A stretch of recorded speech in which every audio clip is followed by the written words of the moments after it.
한동훈 비대위원장의 정치권 데뷔 모습 보면서 이게 몇 점 정도 줘야 되겠다 생각했습니까? 글쎄요, 아직은 점수로 환산하기에는 어제 나온 연설문에 대한 평가 그리고 오늘 아침 기자들에게 대하는 태도와 반응 뭐 이런 정도여서 저는 그래도 허니문 기간이 있으니까 이번 주까지는 지켜보고 다음 주부터는 평가 점수를 좀 낼 수 있을 것 같은데 지금까지는 사실 좋은 점수를 또 그렇다고 주긴 좀 어려운 상황인 것 같습니다. 우선 메시지가 너무 진영에 갇혀 있고요. 그러니까 사실 50세 한동훈이 보수의 미래를 짊어지고 앞으로 어떤 보수를 할 거냐에 대한 보수 그러니까 뭐 이템 극단적 보수, 태극기 보수 말고 중도 보수 측면까지도 고려한 차원에서의 어떤 메시지가 나오지 않을까라고 생각을 했는데 그런 내용은 전혀 없었고 완벽하게 거의 무슨 그 타도 운동권 해체 민주당 뭐 이런 수준의 분명하게 적을 규정하고 그리고 공격하는 아주 집요한 공격이 앞으로 있을 걸로 보이는데 그러니까 전반적으로 보면 이런 거죠. 연설문 자체에 별로 공감이 형성이 안 된다는 거예요. 그러니까 야당 대표로 돌아온 한동훈 장관이 국민들 앞에 나서서 정말 우리 국민들이 공감하고 저 양반이 정치를 하면서 우리들의 문제를 적극적으로 반영해서 해결해 줄 수 있는 어떤 솔루션이 있겠구나라고 기대하기에는 조금이 아니라 많이 부족한 연설이 아니었나 싶기도 하고요. 그리고 두 번째는 연습은 많이 한 것 같아요. 예, 연설을 잘해보려고 연습은 많이 했는데 상당히 어색했다. 그래서 연설은 꽝이었다. 이런 생각이 좀 들기도 했습니다.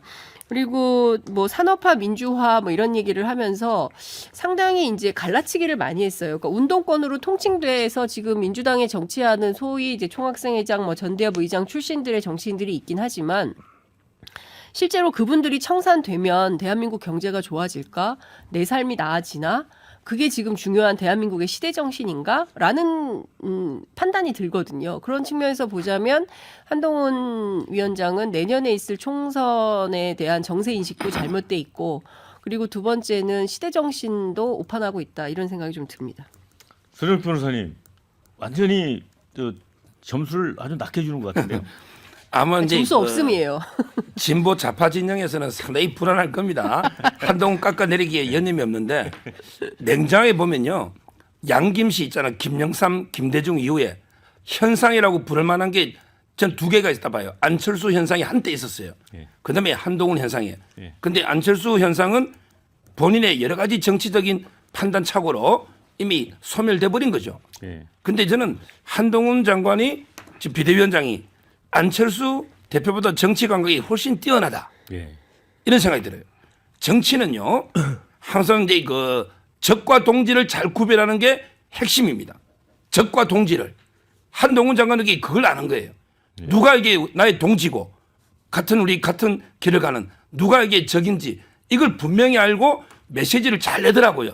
어설픈 뭐 좌파들도 좋아할 만한 어설픈 메시지 통합 어쩌고 나라 해봤자 이거 안 먹힙니다. 확실하게 보수 우파층을 직결할 수 있는 지금 이게 보수 우파 내에서 한동훈 인기 폭발입니다. 지금 후원금이 쇄도하고 있습니다. 가는 데마다 구름처럼 인파가 몰리고 있습니다. 저는 어제 메시지에도 선민후사, 총선 불출마, 공천 혁명, 불체포 특권 포기 안 하면 공천 안 준다. 이게 쉽지 않은 결정입니다. 한동훈 장관 비례 어디 가든 누가 욕합니까? 무슨 체면이 상해요. 그리고 한동훈 장관 흠지가 어디 있어요? 다 당선되는데 저는 이런 식으로 이게 인위적으로 민주당이 계속 이게 물고 늘어질수록 오히려 민주당의 지지는 폭망합니다. 지금이라도 한동훈 장관을 배워가지고 민주당도 2탄이나 이렇게 젊은 세대로 빨리 따라오세요. 네, 조상호 변호사 기다리셨죠? 일단은 저는 점수를 매기고 싶습니다. 네. 빵점입니다.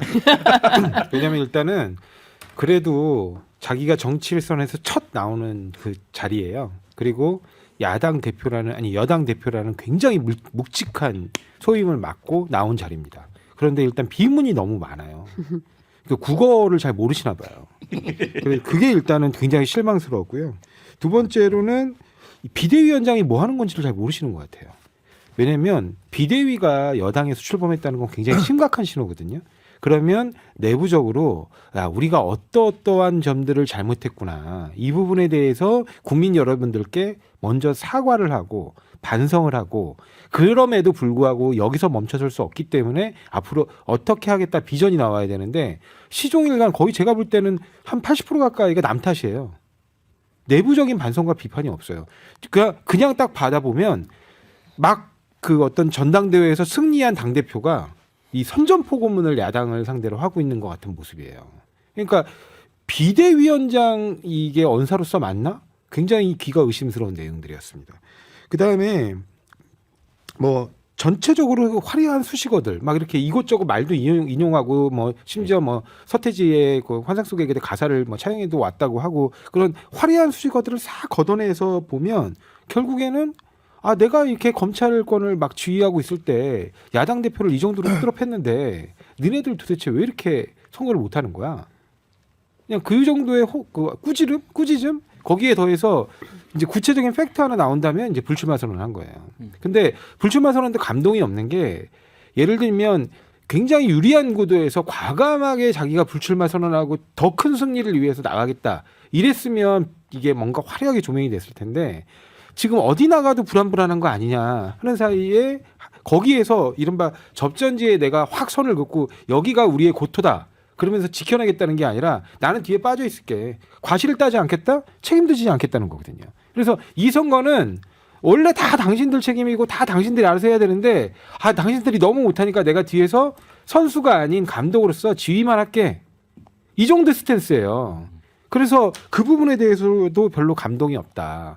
아까 지금 선영욱 변호사님께서 어디 나가도 당선이라고 했는데 금천구 오십시오. 금천구 오면 제가 상대해드리겠습니다. 네, 댓글에도 광주에서 출마해라 이런. 아니 광주까지 가실 필요 없고 어차피 서울에서 그 오랫동안 생활해 오셨으니까 서울 금천구 오시면 됩니다. 남부법원하고도 가깝습니다. 자, 문정영 부대변인. 네, 확실히 조 변호사님 말씀을 들어보니까 이번에 그 한동훈 비대위원장의 연설이 파급력이 굉장히 큰 것 같습니다. 왜 그러냐면 사실 여러 가지 뭐 비유나 또 민주당에 대한 공격 이런 것들이 포함되어 있었습니다. 그래서 저도 사실 개인적으로는 민주당을 숙주라고 표현하면서 이렇게 어떻게 보면 날카로운 공격이죠. 예전에 이제 한동훈을 조선 제일 검이라고 이제 기자들이 표현하던 그런 모습에 비견될 만한 그런 표현이었는데 저는 이런 표현 자체가 뭐 중요하다고 보지는 않고요. 한동훈이라는 이 이제 정치를 막 시작한 이 초보 정치인한테 왜 이렇게 대한민국이 열광하든가 그리고 추후 총선을 거치면서 어떻게 보면 한동훈 신드롬까지 이어질 수 있는 이런 가능성을 저는 본 것 같거든요. 왜 그러냐면 우선 첫 번째로 정치권, 여야 할 것 없이 이 정치권이 가지고 있는 비합리성에 대해서 굉장히 날카롭게 지적을 한 것 같아요. 물론 그 어떤 불체포 특권이라고 하면 지금 이 여야 대치 전국 속에서는 아무래도 이재명 대표를 떠올리기 쉽지만 사실은 국민의힘한테도 주는 신호가 있는 것이거든요. 왜 여의도는 정치권은 꼭 특권 속에서 살아야 되고 그 얄팍한 선민의식 속에서 국민들 위해 군림하면서 지난 수십 년간 나라의 삶을 제대로 챙겼냐 이렇게 한번 돌아볼 수 있게 어떤 의식의 전환을 한번 해준 것 같아요. 그리고 이렇게 어떤 정치권의 혁신을 주문할 때 꼭 부족했던 부분이 그 본인에 대한 희생, 자기 희생 없는 희생 주문을 항상 정치권에서 리더들이 보여줬는데 이번 한동훈 비대위원장은 연설 중간에 지역구를 출마하지 않고 비례대표도 출마하지 않는다 이렇게 딱 못을 박았거든요. 이제 총선 4개월 전이기 때문에 이렇게 못을 박는다는 것은 어떻게 보면 정치적인 도전이자 시도인 거죠. 새로운 시도인 것이죠. 그래서 다음 종착역을 정하지 않고 총선만 보고 달리겠다 이런 강한 의지를 보여준 것이고 결국 본인이 후방에 서서 어떤 대통령과의 관계를 이용해서 정치권에서 리더십을 가져간다 이런 메시지가 아니고 최전방의 야전 사령관으로서 내가 총선에 돌격 대장이 되겠다 이런 강한 메시지를 보여줬다고 생각합니다. 제가 조금 보태고 싶은데요. 전 사실 그 정당을 출입하면서 취재하는 뭐 여야 넘나들면서 취재하는 기자의 입장에서 볼 때 한동훈 장관의 메시지를 이렇게 보면서 왜 한동훈 위원장이죠. 한동훈 위원장은 왜 늘 민주당과 이재명 대표만 보일까? 그러니까 뭐 법무부 장관, 뭐 검찰 수사 뭐 이런 차원에서는 본인이 이제 목표하는 타겟이기 때문에 꼭 잡아놔야 돼, 꼬리시켜야 되는 대상이라고 판단해서 그럴 수 있다라고 판단할 수 있지만 이제 정치의 무대로 나온 거 아닙니까? 그러면 정치의 무대에서 여당의 당대표로서 주목하고 관심 가져야 될 대상은 그 한동훈 장관이 그토록 강조한 동료 시민들입니다. 상식적인 시민들이에요. 상식적인 시민들이 어떤 고통 속에 살고 있고 어떤 정치를 바라고 여당이 무엇을 해주기를 기대하는가, 이것에 방점을 찍고 연설이 나와야 되거든요. 근데 그런 내용은 하나도 없어요. 지금 사실 먹고 살기 힘든데, 아니 막말로 얘기해서 운동권 정치가 청산되면 뭐 GDP가 올라갑니까? 내 월급이 올라갑니까? 전혀 삶과 아무런 상관이 없는 얘기를 여당 대표가 나와서 하는 거예요. 그리고 또 하나는 국민 무서운지를 여전히 모른다. 상당히 오만하다. 그러니까 그 민주당과 이재명만 때려잡으면 우리가 다 이길 수 있어.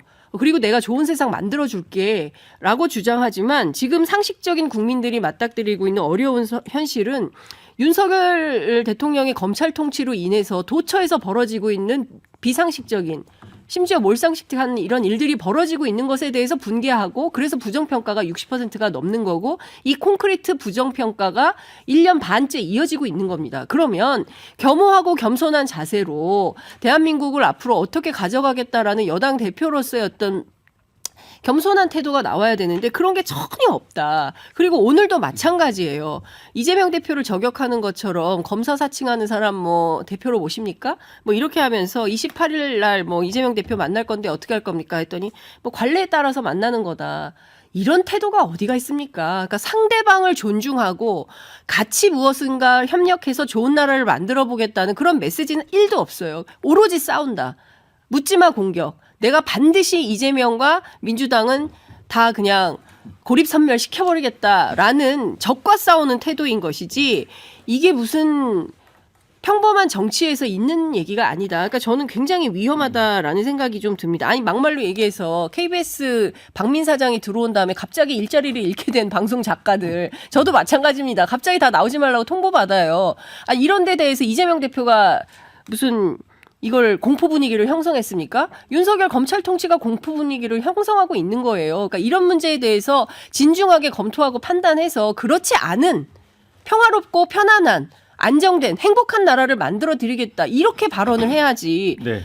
그냥 싸우겠어, 묻지 마, 오로지 공격이야, 이게 무슨 태도입니까? 자, 수영 변호사 반론 듣고 댓글로 가겠습니다. 지금 이제 GDP 뭐 민생 이야기 했잖아요. 그러면 이제 민주당이 김건희에서 특검 하면 이게 GDP 올라갑니까?